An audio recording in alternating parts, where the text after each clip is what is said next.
Whether you need gift ideas for the upcoming holidays, Back after this out at 26, hot seat first. Western wear and accessories for yourself. News Radio KLBJ has you covered. Listen to Todd in the mornings all this week for your chance to win a $50 gift card to Tacovas handcrafted boots. Western goods for new frontiers. From News Radio KLBJ. I'll go ahead and give you that keyword for your Tacovas chances to win a $50 gift card for tacovas.com. How about the word is West? West. Text the word West to 512-836-0590. My goodness. Let's give them some business. Austin struggling live music venues. They'll have a little bit of work ahead of them to get help under the city's new programs. The city's Veronica Brasenio explains they propose setting up $20,000 immediate aid grants and are requiring applying businesses to complete technical assistance programs and complete an equity strategic plan. But there are some limitations. Applicants who received CARES Act funding are eligible for these programs, but applicants who receive other SAVES funding will not be eligible for the Austin Legacy Business Relief Grant. Applicants with multiple operations may only apply for the Austin Legacy Business Relief Grant once. She says there's also the enhanced grants, which could land a venue $40,000 a month for 6 months. John Cooley, News Radio, KLBJ. All right, let me try to transcribe exactly what's happening here, because you can apply for a $20,000 grant, to keep your business going, pay your bills, pay your employees, that sort of thing into this city program. But if you want more than that, if you need maybe 30 or 40,000 or 50,000 or 100,000, they've got a laundry list of hoops that were created by the Workers' Defense Project that you have to jump through first. You have to take a wide variety of HR courses to determine if you're going to get that money or not. Some of the similar courses that a lot of people have had to go through at their current employers. Yeah. You know what I mean? In a time that they desperately need to keep food on the table for their employees, they're going to make you dance a little bit. If the money's there, why are you going to make it tough on these folks? 619. Listen, the business-friendly reputation of Texas has lured another name, a biggie, Hewlett-Packard. Yeah, the tech company is moving its headquarters from California to Spring, Texas, just north of Houston. Governor Greg Abbott calls it further proof that Texas is a good place to do business. Texas offers the best business climate in America. Our low taxes, high quality of life, top-notch workforce, and Tier 1 universities create an environment where innovative companies like HPE can flourish. Yeah, that move is expected to happen in early of 2022. Very cool. That's a big deal, man. Yeah, HP. It's a rather well-known brand. Yeah, it's a big deal. I mean, they keep fleeing some of those states where it's tough to, operate. Taxes are high. People are fleeing California. I mean, you got everybody shut down. You know what I mean? Yeah. Out there in California right now, so they're making a move to get out of there. That's an incredible political statement. From the business community to politicians. Get ready to see a lot more of that too. No doubt about that.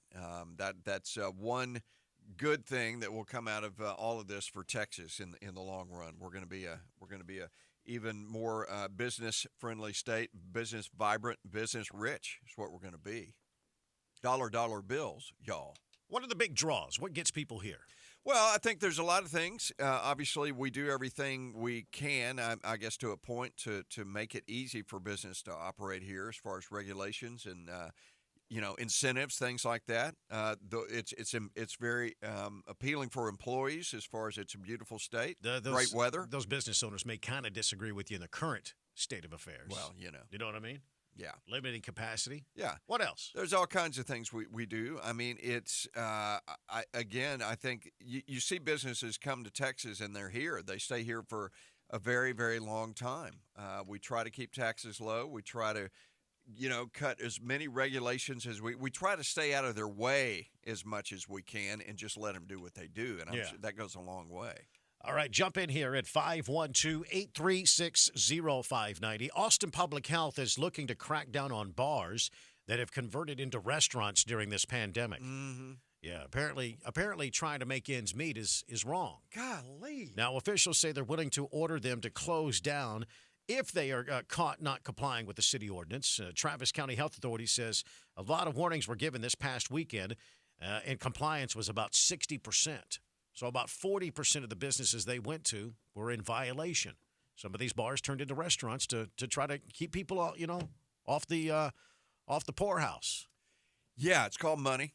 and it goes a long way for a lot of us. And I'm just curious, why is Escott and everybody else trying to make it more difficult for these folks just to stay afloat? How about this? How about work with them? How about what can we do to work with each other on this and help each other out? That's a lot to ask. I know. Kind of radical, just throwing that out there. You mean like a cooperation? A cooperation at a time like this. Why would you threaten to close down a restaurant? Are you saying they should help foster a healthy business climate? Is that what you're saying? I'm throwing that out there. Just we'll see what comes back and just see what sticks. But, yeah.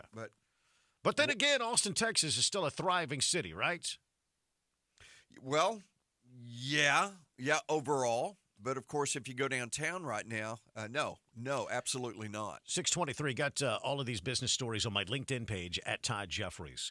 So there's some bad news for millions of student loan borrowers in the United States. Your temporary financial break is coming to an end. After putting loan payments on hold in March because of the pandemic, lenders are preparing to resume accepting payments on student loans this January. Oh, man. That means an estimated 37 million U.S. citizens will have to start making monthly payments again. And that's about the same time that a lot of these homeowners who are in forbearance starts to expire as well, all happening about the same time. Now, the good news is borrowers won't have to make up the interest payments they missed over the past 9 months. In addition to pausing monthly payments, the Department of Education also stopped interest from occurring during the downtime and stopped collecting and defaulted on federal loans. Now, interest will begin occurring again in January. That's what Betsy Mayotte says. She's the president and founder of the Institute for Student Loan Advisors. In other words, you're saying it's about to get real. Yeah. You're about to feel it. If it didn't feel real now, while you were unemployed young people after you graduated, it's about to feel real again. And, you may get some phone calls and some letters saying it's time to pay again. Yep. I mean, it's like maybe some people had a fantasy that maybe this stuff will just go away, No, well, it's lurking out there just waiting for you. What are you talking about? They don't have a politician who's going to be taking over an entire political wing that wants to maybe it will. Erase student loan debt. I forgot. We got a new. Here's an idea. If you want to erase student loan debt, let's erase the student loan debt that our nurses have accumulated. Okay. How about that? I can get behind that. I mean, I'm not. But just the general business major. I'm not into getting rid of any debt, though. I mean, come on. You took the loan, you got to pay. No. But if you're going to do it for the nurses first. And I have a feeling that a lot of these students who are kind of banking on the fact that the Joe Bidens and the Kamala Harrises may waive or ease or erase their debts. Yeah, I would say those that have chosen fields of study, and they're actually doing it. They're actually heading that direction. That can really make a difference in the world and make the world a better place to be and a safer place. Maybe look at that first. But if you just got that, general business degree and whatever, and you got $50,000 in debt or $100,000, I don't know about that. Yeah. We'll put you down on, and if you're a philosophy major, I'm sorry. Well, I mean, it just kind of highlights the efficiency of our federal government. Yeah. I mean, check this out. California paid out more than $400 million in unemployment benefits to prison inmates who fraudulently applied, this according to state officials. Unbelievable. That figure, which has nearly tripled the amount revealed last week. And it comes after investigators combed through the state's unemployment records, where they found 31,000 claims submitted by inmates. That's 11,000 more than previously thought, according to Crystal Page, a spokesperson for the California Labor and Workforce Development Agency. Now, of the prisoners who received the benefits, 133 of them were on death row. That according to Riverside County DA Mike Henston. Now, among them was convicted murderer Scott Peterson. Well, I hate to go for the low-hanging fruit here, but I'm going to say it anyway. Crime does pay. Apparently it does. Apparently it does. Got those stories on my LinkedIn page, and you can join us in the conversation at 512-836-0590. Listen, since this COVID crisis hit us back in February, I've been telling you about Hotsy Carlson and their amazing disinfectant called Vital Oxide. It's used with the Victory sprayer to sanitize your business, your school, your church, anywhere you have employees and customers, and they have a healthy supply of both the Victory sprayer and Vital Oxide. But I want to tell you about something different that they're offering, because we've all seen the explosion of graffiti on buildings around town and a rise of homeless camping, protest, things like that. And graffiti is everywhere, and it can really slow your business down. It's such an eyesore. Hutsy Carlson has two products that can help. One is called Taganator. It removes graffiti from masonry surfaces like a building, bricks, sidewalks. And the other is called Tag Away. That's for painted surfaces, smooth surfaces like windows or cars. Now, with both of these, you spray it on, wait a few minutes, rinse it off, and the graffiti just dissolves.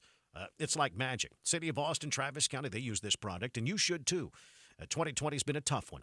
Hutsy Carlson is coming to the rescue to fight COVID and restore graffiti-tagged property. Don't forget, they also have the best power washing equipment that money can buy. Give them a call at Hutsy Carlson at 442-2267. That's 442-2267. Hutsy Carlson, it's what the pros use.